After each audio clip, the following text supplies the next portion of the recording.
Өңірде әлем жұртшылығын таңға қалдыратын туристік орындар бізде Түркістан облысында көп деп айтамыз. Сондықтан да баршаңызды Түркістан өңіріне саяхаттауға шақырамын.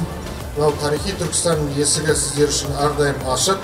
Осымен бізде мынау туристік маусымды ашық деп жариялаймын.